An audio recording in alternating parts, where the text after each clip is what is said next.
Hickenlooper declared the winner of the Democratic Senate candidate race.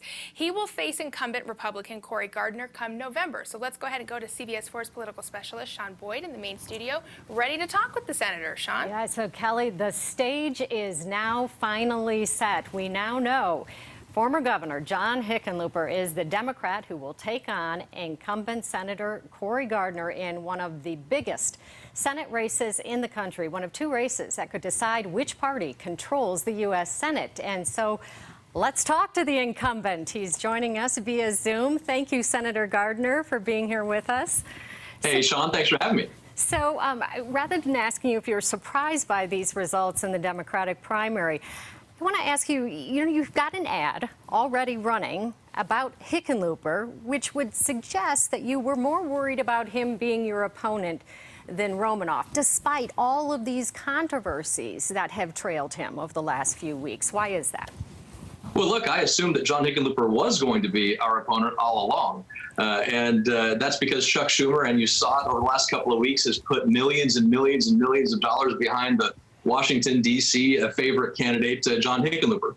And so when that kind of money comes in, I don't think it gives anybody a right to go peacocking around the state, proud of what they've accomplished in the primary after being the first Coloradan in the history of our state to be held in contempt for violating our state constitution. So there's a lot that John Hickenlooper is going to have to explain to the people of Colorado. Let's talk about what is the biggest issue, though, do you think, in this race? Yeah, it's about getting our state, making sure we're moving in the right direction. We're moving forward. We're creating opportunity and people back to work. So many people have suffered through the last several months of global pandemic, a state with a 10.2% unemployment. You know, I worked hard to cut taxes, to cut regulations, to make sure that Colorado had one of the greatest economies in the state. Our work to do that, to make sure that we created jobs, brought people to Colorado, brought U.S. Space Command to Colorado, moved the Bureau of Land Management to Colorado.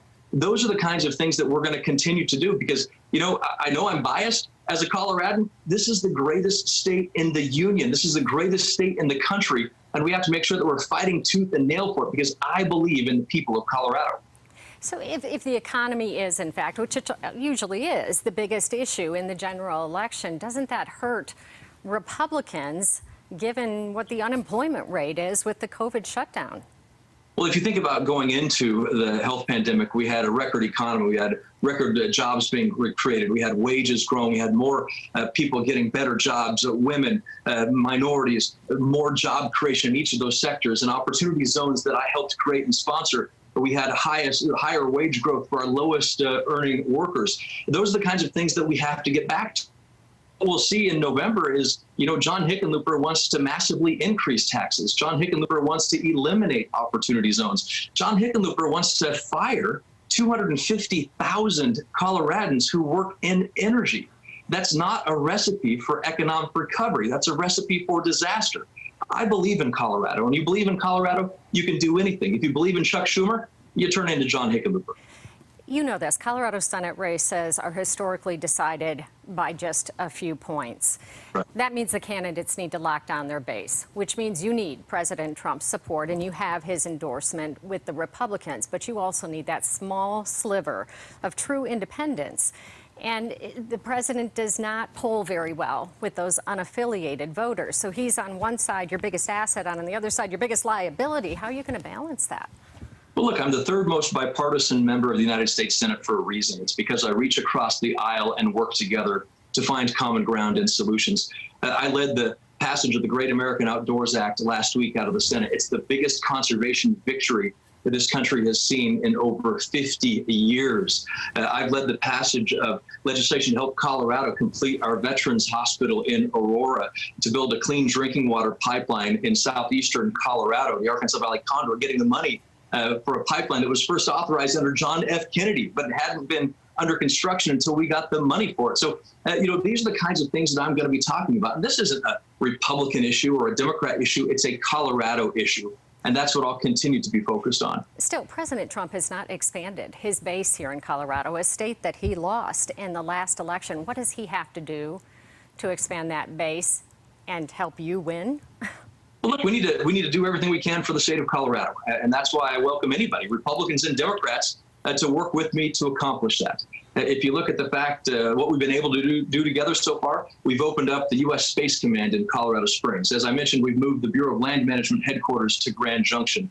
Those are just a few of the things that we've been able to do for the state. And if you're Rocky Mountain National Park or the Great Sand Dunes National Park or Black Canyon and the Gunnison National Park, you're going to receive millions and millions and millions of dollars in deferred maintenance thanks to the bill that I just passed out of the Senate last week. And so those are things, again, that appeal to people, not because they're Republican, not because they're Democrat, they're liberal or conservative, is because it makes our country better. It makes our state stronger. That's the kind of work we'll continue to do. And look, there's a reason why I'm excited about the next 5 months. As we talk about the problem solving that we've been a part of, the solutions that we have brought to some of our greatest challenges, my opponent, John Hickenlooper, is going to have to explain why he used taxpayer money from a post 9/11 economic recovery fund to pay for his violations of the state constitution. That's a pretty clear contrast. You won the Senate in 2014. The state has grown a lot since then. Hundreds of thousands of new people in our state, maybe up to 500,000. A lot of them young voters who are leaning liberal, as young voters often do.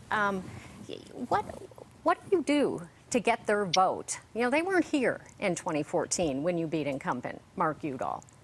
Yeah, look, I remember in 2014 when nobody said I could win. In 2014, they said, oh my gosh, Colorado's gone blue, it's over. And we won. Chuck Schumer and John Hickenlooper have been measuring the drapes for the Senate ever since he said he'd be a lousy senator. Well, he spent the last 12 months proving himself correct. And so, look, I think what we have to do is continue to find results for the people of this state. I don't care what age you are. If you're looking for a job, we need to make sure that job is there. If you're looking for affordable housing, we need to fight for affordable housing and make sure that you can afford to live in our beautiful and magnificent state. If you want to enjoy the outdoors, we've passed a bill to make sure that people can enjoy the outdoors for decades and generations to come. Those are the things that people value, whether you're age 18 or 99 and everywhere in between. The things that we have done and will continue to do for Colorado matter a great deal. So there's an issue you haven't talked about. In 2014, your opponent, Mark Udall, ran pretty much a one-issue campaign on abortion.